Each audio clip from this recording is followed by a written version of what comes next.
So today we will read from Dr. KCV, Volume 1. Article is on the prayer.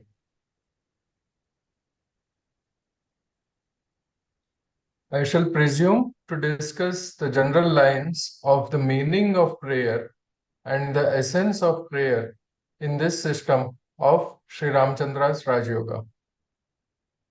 We all know that prayer has been the most efficacious way by which one could approach God, and it is invaluable in the ordinary practice of all religions.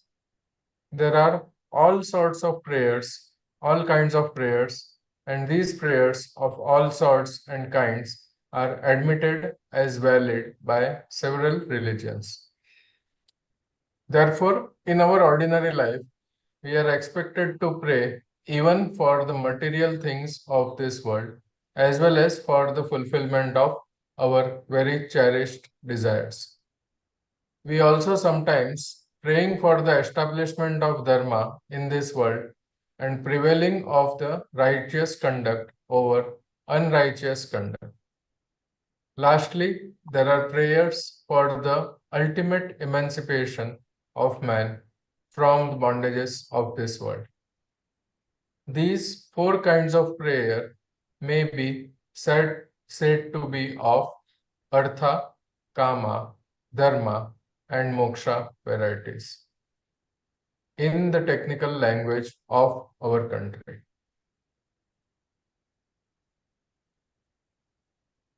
In all religions, people do pray. The second question which usually crops up is to whom we are to pray for these benefits. Normally, any man of discernment would ask a man who can give wealth to give wealth. Ask one who can grant your desires to give your desires. Ask one who can protect dharma to protect dharma. And ask him who can grant liberation for liberation. This discernment is very evident in our country, especially in Hinduism. Therefore, we have gods of wealth to whom we have prayed, gods of karma to whom we have prayed, gods of or protectors of dharma to whom we have appealed, and gods who can grant liberation. So long as those four people were distinguished, there are four ultimate gods for these purposes. But the concept of one God began to develop in our minds, and we thought that artha, which is wealth, or power, which is got from any god, if it is not capable of producing dharma or liberation, is self-defeating and capable of causing misery. So also, if you ask for desires which will not promote dharma or emancipation, we are in pretty great difficulties of misery. Similarly, when dharma has been asked for without its capacity to give you moksha as freedom, well, we said it is not worthwhile. Anything to add? Any questions so far?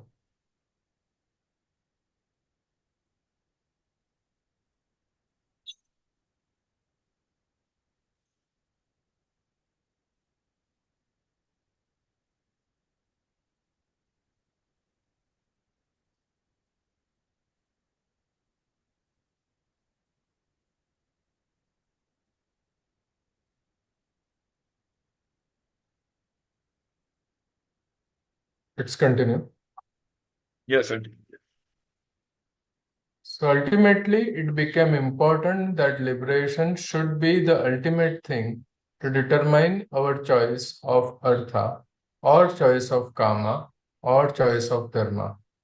Naturally, then we wanted the person who can give us ultimate liberation to be in charge of the three other portfolios in life. And so we wanted one God to whom we shall appeal to give us freedom whilst granting us wealth, give us freedom while granting our desires, and to give us freedom whilst granting our dharma or preservation of righteousness. That is why the idea of one God to whom we can go and ask for these things became very dominant. We pass then from what is called polytheism to monotheism. The concept of one God who can give all food, regulated by the fundamental principle of liberation, became, I think, the cardinal principle of our own Hindu religion and tradition. Now, there are so many institutions and men who can cater to these things by appealing to the one God. But what happens is in life that the ultimate motive for liberation seems to get dimmed as men, even when they go to that one God, are anxious to ask for the lower, but not for the higher also. That is why one of the great dictums of a great saint was, seek ye the kingdom of God first, and all things shall be added unto you. So, firstly, seek the kingdom of freedom, moksha. Then you will find that every other thing will naturally follow from it, namely righteous wealth and righteous power, righteous enjoyment of love and desire, righteous enjoyment of dharma, God, in this universe. So, firstly, it becomes incumbent on us to seek the ultimate being. That is why, whenever we go to God, we ask for the ultimate reality or freedom or moksha. And then we are sure the other things would follow.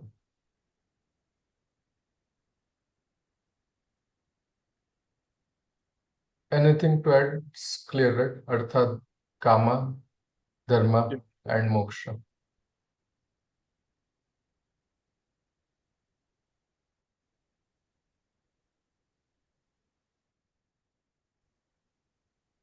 There have been, of course, some people who, in their anxiety to promote only liberation, have asked us to deny the other three things and say, I want only liberation. I do not say that it is wrong. All that I say that they want us as a practical expedient process, denying the lower so that they can show their anxiety to get the higher. In many cases, as I may put it appears to me that it savors of a kind of mental hypocrisy, and therefore I would rather have a definite frankness with the divine in asking for liberation. A liberation that includes everything rather than excluding everything. Because ultimately we know that there is a sense of liberation when we get a little moderate wealth, a sense of liberation when we experience the fulfillment of legitimate desires, a sense of freedom when we get legitimate order or government. Excessive government is always dangerous, and therefore dharma may be an excessive government. So we want liberation in government as we want liberation really ultimately. That gives us what is called a graduated growth of expansion of our consciousness when we feel that we are growing in freedom rather than growing in bondage. Obviously, you will realize how the second one is self-contradicting proposition, growing in bondage.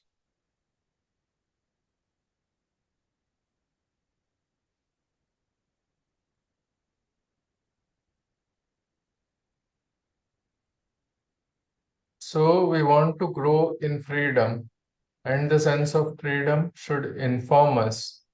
And if we ask God to help, it is because the technique of the lower thrives, namely a political power, an economic power, or any other hedonistic power, or even excessive police power or police government cannot promote freedom along with the granting of these things.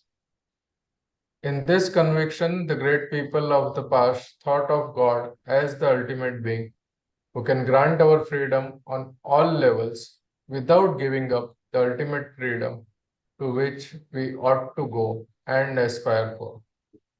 So ultimately, then, our goal is getting the ultimate liberation because all of us are having a life in terminable condition which ends.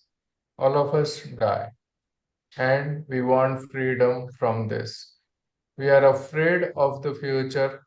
As a matter of fact, we want to be assured that we will not be once again turned into the world of bondage, that we will not be returned to this bondage. So we want freedom also of that level after death. This seems to be natural goal of the Vedic Rishi who said that Nanyaha Pantha Ayanaya Ayanaya Vidyate. There is no other path except total surrender to the ultimate being. And who also said, you will experience that freedom even here. Ihaya Bhavati. So, this is an ancient aspiration which we have held very dear during the ages. Anything to add, sir?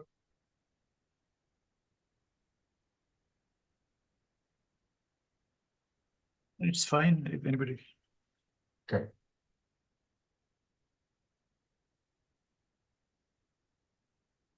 In our Sri Ramchandra's Raj Yoga, we are taking up this concept in its very practical form. Now, our prayers, as I told you, have been of all sorts and kinds. So, to whom shall we address ourselves? Kasmai Devaya Havesha Videma. As the great Veda said it, to which God shall I offer my oblation, myself and my prayers? And it answers, the Supreme Being, the Purusha. The Supreme Being, one who purifies you, one who exalts you, the one who makes you one with Himself while sacrificing Himself to you, dedicating Himself for your emancipation.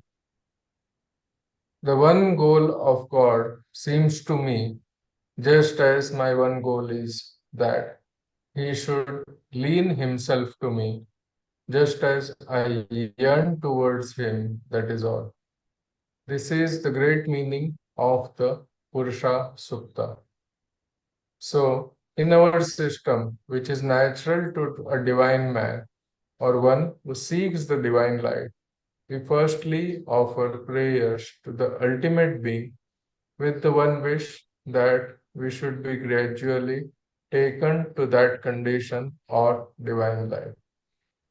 Therefore, our prayer, which has come to my master, Sri Ramchandraji, from above, as he told me, and also given in the language in which it has come, in English, is very significant and very helpful. It is simple. It says, I shall repeat the prayer for your reference. O Master, thou art the real goal of human life. We are yet but slaves of wishes, putting bar to our advancement. Thou art the only God and power to bring us up to that stage.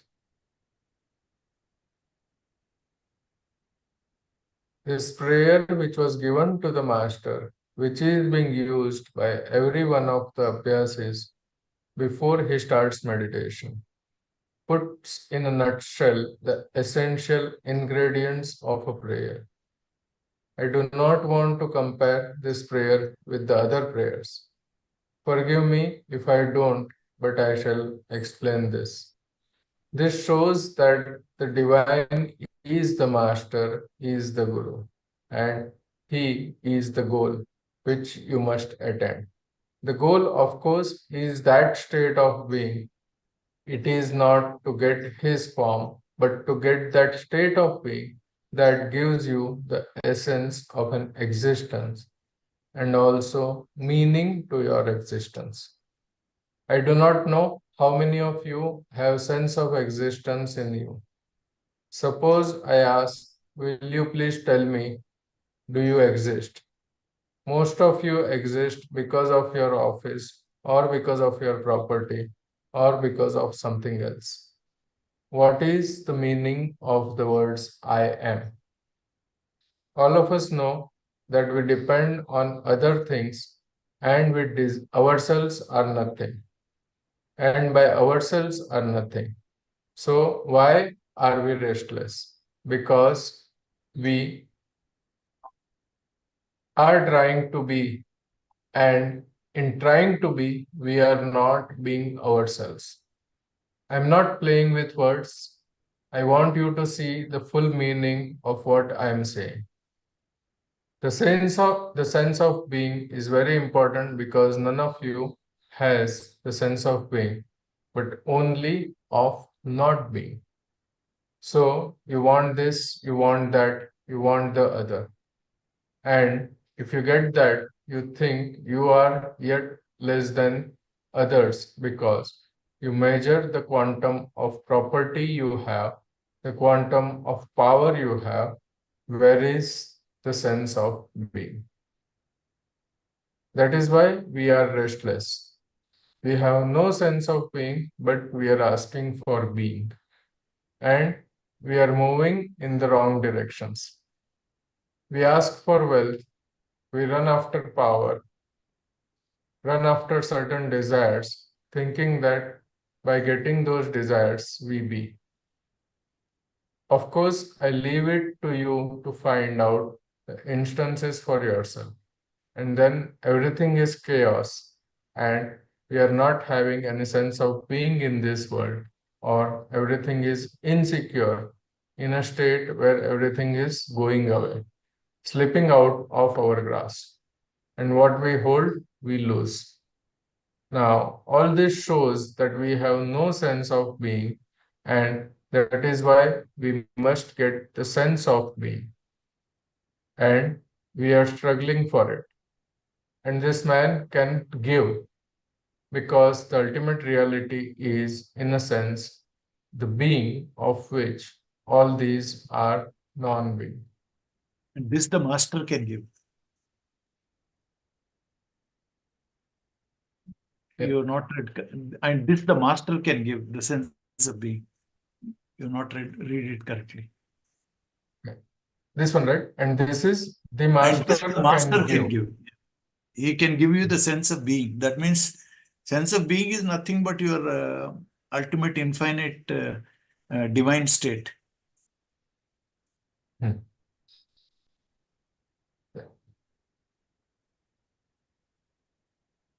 Why do I want God?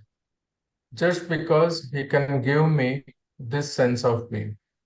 And he who cannot give this sense of being, but urges us onto another thing, a farther thing, is only a transition and not being and not God. That is why the ancient scriptures in our country stated God is existence, and to know him is Satya. Satya. One who creates the sense of being in you is God. That is truth.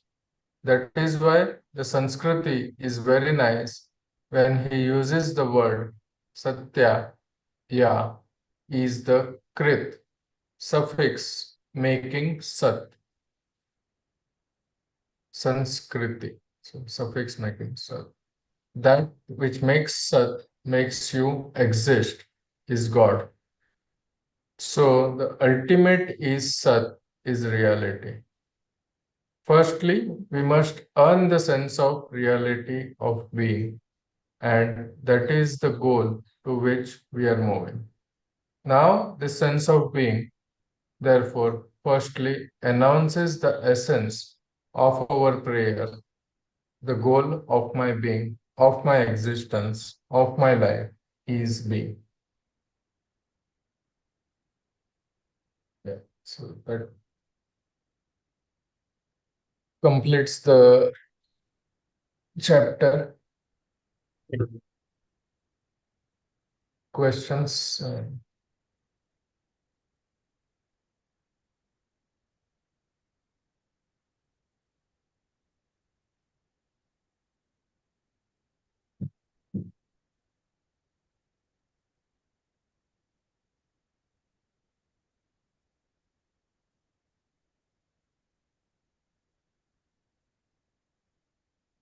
Acha, if there is no question, I will, since there is a lot of time, I will read another article on humility. It is written by S.P. Srivastava, who was one of the earliest disciples of Babuji, and he was in the central region and whatnot. That's also related with the title is Humility and Prayerfulness. You can project it on the screen.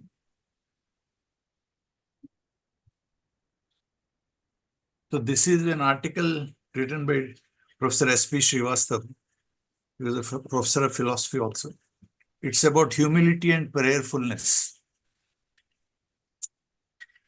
Humility is the opposite of pride or selfhood. You are assertive and think yourself to be the most important. But when you have the feeling opposite of it, that is called humility. A better behavior in dealing with others is to be humble. When you have the feeling of respect for other persons, then humility will be automatic. And when the other person is master, it will be more natural. So when humility is developing, one is progressing towards master. Beyond organic region, Pindadesha, there is cosmic region, Brahmanda Mandala. And beyond cosmic region, there is a paracosmic region, Parabrahmanda Mandala. When these regions you have crossed or traveled, then comes the stage of humility, the real spiritual stage of humility. When you reach this stage, this condition, you are in perfectly natural condition of prayerfulness. At this stage, the greatness of the Master, God and others becomes established on the heart. Here, heart means the whole being of yourself. And this whole being of yourself becomes infused with or tinged with the feeling of yourself being nothing. You find yourself to be nothing. You become meek and humble.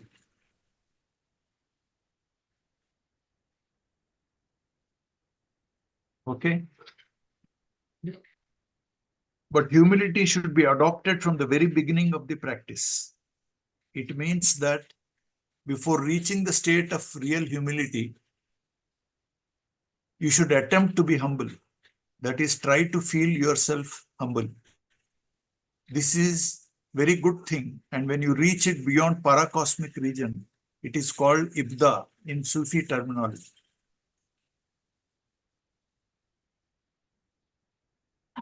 Here a point is worth mentioning. Revered Babuji gave permission for the preceptorship when one at least reached the cosmic region. But it must be remembered that everyone who is up to here is not a preceptor. Preceptorship is granted when the organic region is crossed. Ordinarily, Revered Babuji did like this. He granted preceptorship, of course, not to every person who was there. He expected the person to be up to Agnya Chakra, that is the beginning of the cosmic region. This should not be called the stage of preceptor because many persons may be at this stage, but they are not preceptors. Preceptorship is a matter of organization. It is only a responsibility, not a condition. Preceptorship is granted for the purpose of work. After crossing cosmic region, one enters paracosmic region. This paracosmic region is very vast and wide. Sometimes in the literature of Sahaj Marg, you will find the paracosmic region speaking of as central region. But this is not central region. Central region is far beyond paracosmic region. When the paracosmic region is crossed, then comes the stage of real divinity, and in that condition, one starts to be a picture of the divine. Everything seems to be Master's reflection, God's reflection. This is the real condition of humility and prayerfulness. When one reaches this state, one has the real taste of what humility means. But from the very beginning, we have to try to be in that stage. This trying is only a kind of copying the real humility. And when the real thing comes, then of course you know the reality. The Eiffel Tower, for example, in Paris is known to be the highest tower, a huge structure of steel. The concept of grandeur is something very big, something very high, and all that may be in the mind of one who has not seen the Eiffel Tower. But when one goes and sees it, it may appear to be only a big steel structure. Sometimes one may feel even disappointed with the actual experience as something being very ordinary. The same case may be with the Taj Mahal of India. Similarly is the case about the real condition of humility. When you come to this, you may find it very simple, natural, and nothing extraordinary. Another thing which I had often told about humility is that when you go above that condition of real humility, the humility is gone. One doesn't feel like that humble and prayerful. This condition is superior to humility, and then comes the condition of piety. In the condition of humility, you are a picture of humility and consider even a particle of dust as superior to yourself. You feel respectful to everything as if just a servant before the master, because everything contains the picture of beloved master or God. Master or God appears to be existing everywhere, and so you feel humble. Similarly, when you enter the region of piety, the condition is like this. Wheresoever you go, whomsoever you meet, whatever you do, the feeling of piousness, or say, as if piety is reigning in every place, in every being. Simultaneously, everybody also feels your piousness without your doing anything. Everybody and everywhere then is the fragrance of piousness. But if you go beyond that, this piousness also does not remain. Beyond this piousness, or the base of piousness, there is what is called the 1,000-petal lotus, Sahasrara. And in revered Babuji system, heart region is up to this 1,000-petal lotus, Sahasrara, the Hasrasradala Kamala. The mind region starts after this. At this level, you experience humility, but egoism is still there. In the mind region, the egoism gets refined and begins withering away. Egoism starts melting, withering, or say, becoming finer and finer.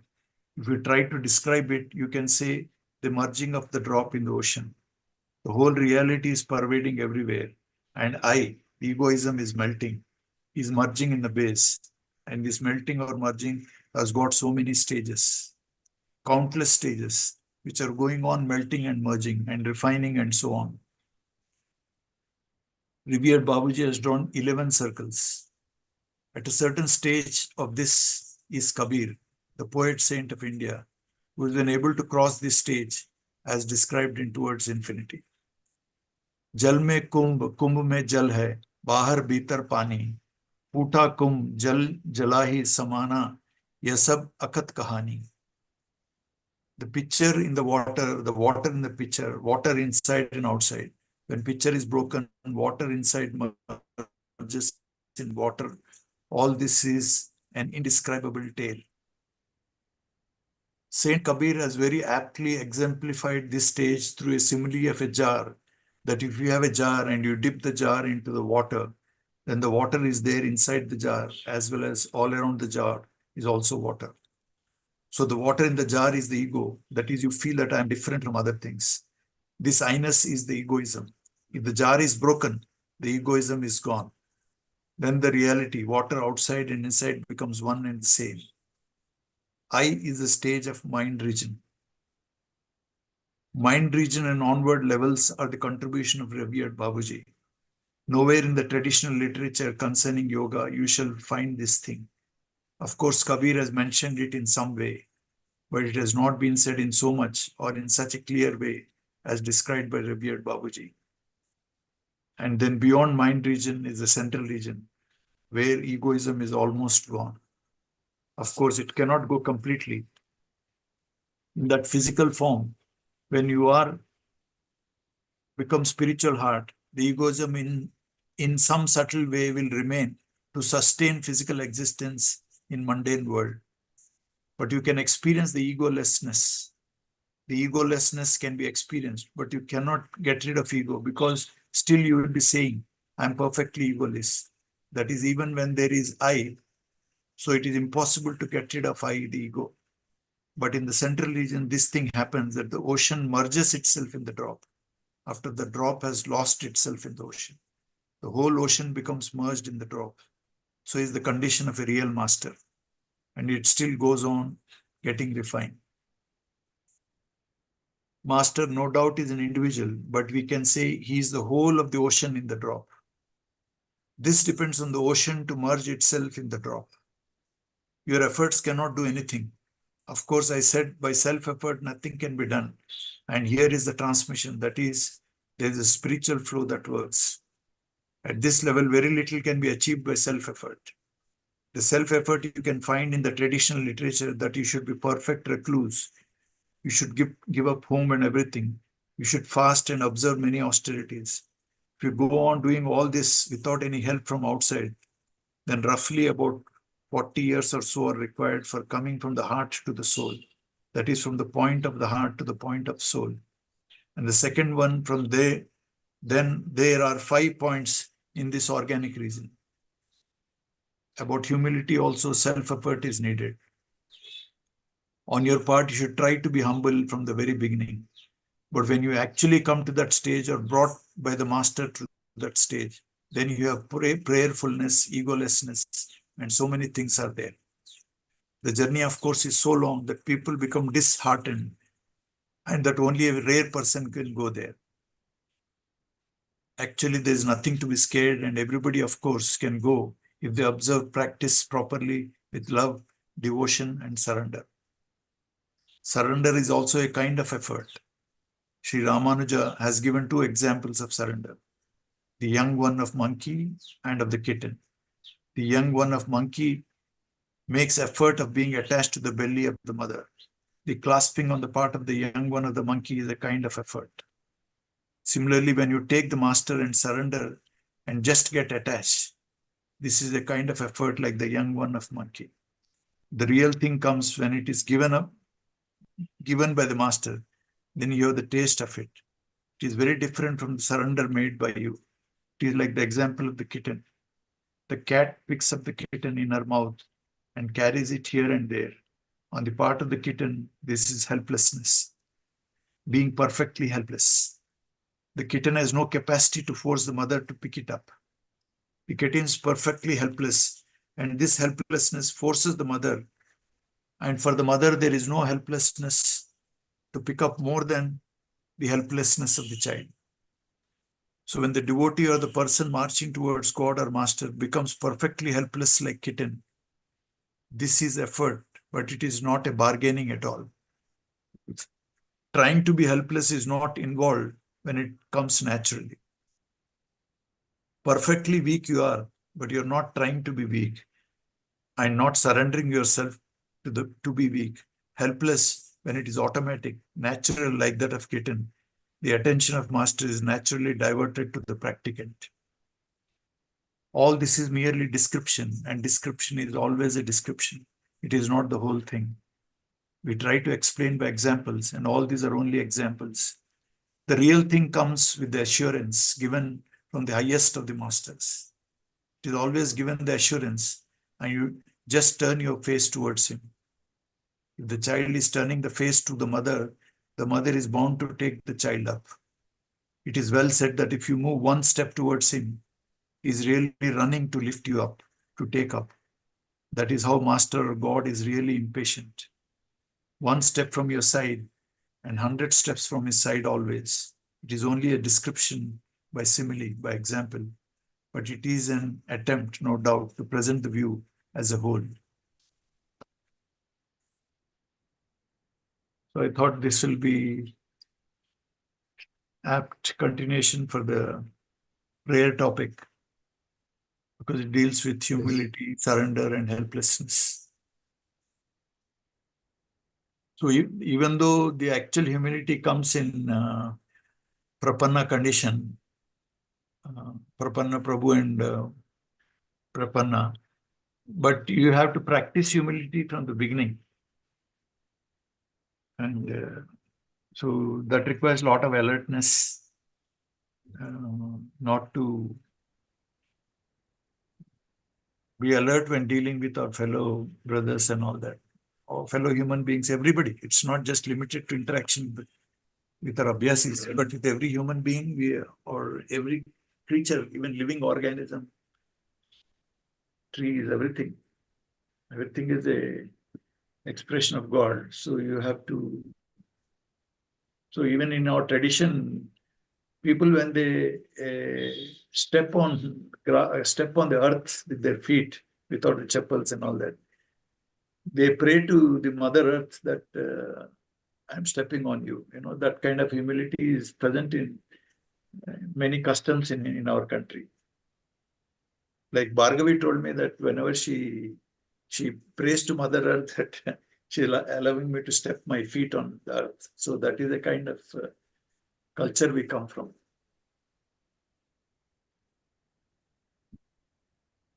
This article almost echoes Babuji Maharaj's one message in Showers of Divine Grace. This one, Yearning to okay. reach the ultimate. He talks about Abudiyat and Abudiyat, yeah, vision of poverty and humility. Yeah. Actually, we can read that also. I can read that. That's very nice.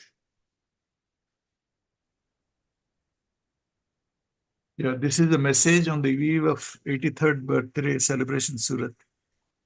Luckily, I had the opportunity myself, sir, were there on Surat on that day. Anyway, it's titled Yearning to Reach Ultimate. This was one of his last messages. Afterwards, he became sick. And dear sisters and brothers, there are miseries all around for the embodied one. Even then, we remain so much attached to the body that this thing does not forsake us up to the end, and we even wish to be born again. It matters little that the wish is for being born in a prosperous home or in a royal family, since as soon as the name individualized existence has arisen, my brethren, misery would start in however subtle mold it might be cast. Our gathering, however, is somewhat different. We human beings are there from where nothing comes to us by way of knowledge, even about our own selves. That means we possess that stability in a natural way, which can be described as a stance of balanced balance. Everything has started after it. In other sense, we were there when the creator, preserver, and destroyer has not yet come into being. Basically saying the state of master or the state of God is already there in us. And when we were there in that homeland, that is the condition is describing. So it should give us a lot of confidence that it is very normal and natural for us to live in our divine state. Other conditions are all unnatural. That's why we are restless and unhappy, which Dr. K.C. was telling, that sense of being. We are unhappy and in this world because we have lost the sense of being. And Master is the one who gives this sense of being. And once this sense of being is there, our examination of this life in which we are living is we have passed the exam. That means we have taken birth to to understand this truth. And once we understood, there is no further births, and then we realize that our real nature is infinite. This, we have regained our sense of being. That's the idea. So everything has started after it. In other sense, we were there when the creator, preserver, and destroyer had not yet come into being. Now, what is there? Greatness? No. What is the destination where we have to reach?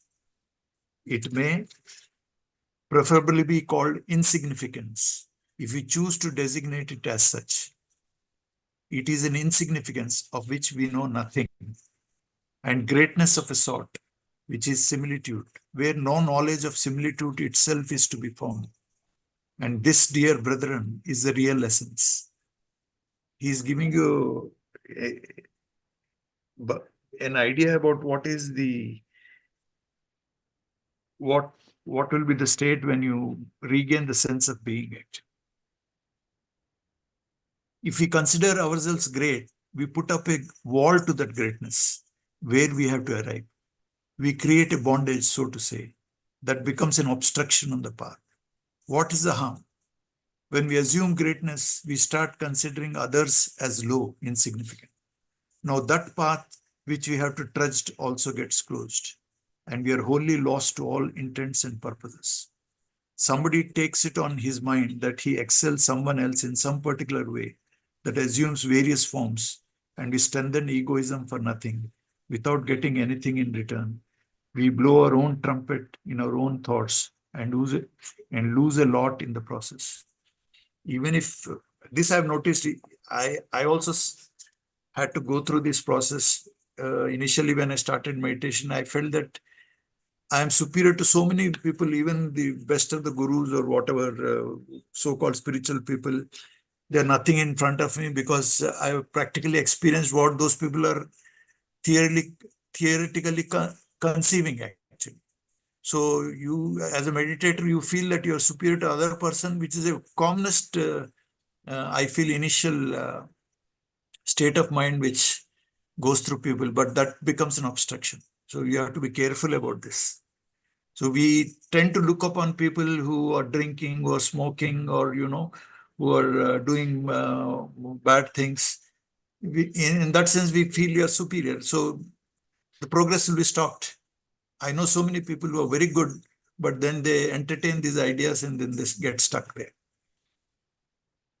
We blow our own trumpet in our own thoughts and lose a lot in the process. To stiffen one's neck is a defect. So long as it is not removed, one is not aware of one's own base. One's own base means one's own being or one's own divinity, actually.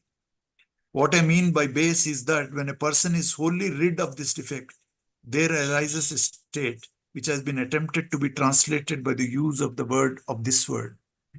To live in that state is human culture. When that state grows a bit denser, it enters the region of the attribute of poverty or humility. When such a state is achieved, then the subject of the Lord becomes subject in the real sense. To achieve such a state, hundreds of transmissions and prayers are prescribed. Man ought never be away from his own level, and this level is called Abudiyat, the subdued. This is the essential object for the subject of the Lord. It is here, as I have written so often, that the burden of egoism is very much lightened. The fulfillment of purpose comes after this. The better way may be that whatever you do, you go with all of it towards that ultimate purpose. That is, there should remain nothing whose face does not get turned to that side, which means that all the belongings, physical and spiritual, that may be there, be surrendered to him so that you are left with nothing in yourself except remembrance. Now the question arises, how to arrive at that state? That one thing, remembrance, brings everything in its trail. If remembrance is there, take it for granted. The remembered one is close to you. Let closeness in the trail of increasing heat of remembrance be enhanced, and then behold what bliss and ecstasy follows, and also how quickly you reach there with itself. When this thing has approached the limit which constitutes the beginning, that is, if perchance it has touched the plane, region or circle, be sure the call bell at the door of the beloved would have been pressed. When he has come to know that someone happens to be his real seeker and lover, then it would become a sure condition for his coming close to you and for breaking the barrier that held you from entering the home. Start a while, dear, and then you will know that what this thing happens to be.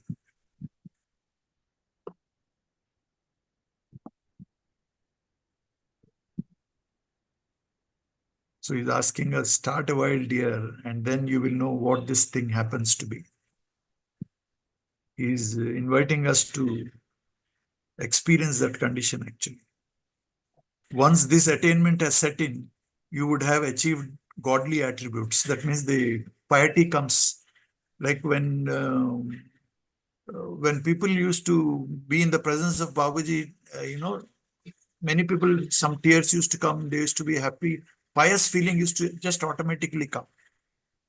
When this thing, you would have achieved godly attributes. Now, having reached the attributes, say you have come into the sunshine, it becomes clear that this light is from the sun. Prior to it, we were aware of only our own attributes. Now your swimming has started in what lies just beyond God, just after it. Having come up to here, we now get tidings of going still ahead. When remembrance has progressed to the extent that awareness of remembrance itself is lost, then the form of remembrance gets changed. And this we know on moving beyond it. One is unaware to the extent that he is aware. Jisko jitna hosh hai, utna hi wo behosh hai. It will be premature to reveal it. The tidings of this on arriving at that state will come when one automatically starts trying to reach it by oneself. The simple fact of the matter anyway remains that whatever is there, be surrendered to him. If the Lord be had at the cost of your head, you should know the bargain is quite cheap. Sheesh diye yadi hari mile, to bhi sasta jaan. The sages of yore have regarded the state of acceptance of and happiness in Lord's will as surrender. Now I give a prescription. Yearning, pure and simple to reach him and him alone. The real thing is not there to begin with. Just imitate it. If someone continuously imitates a mad person, he is bound to go mad. Even so, if a man continues to reach the ultimate, the real is bound to be his lot at last. Amen. So there are a lot of practical hints. That's why if you read about the chapter Constant Remembrance, he says, you think that master is going for a walk. You think that master is meeting a friend. You think that he's going through ablutions himself. He's going to the bathroom. He's washing himself, or, like that. Now, if you all imagine that master himself is talking and listening, that imagination will, if you continuously imagine that master is doing the work and then talking to people, talking to wife, children, mother, at some stage that becomes real. So that's a strategy you have to follow. That is a kind of a practice you have to do. People think that they should feel naturally. That naturalness is the outcome of this practice, outcome of this imagination actually. You have to imagine yourself. But naturally, when you imagine that Babuji is talking, and then since you know something about Babuji, he will be friendly towards, he'll be humble, he'll be affectionate. Automatically, you will try to copy that. So you will try to copy his humbleness, and that's how one should practice. Anyway, I think we had a good reading session today.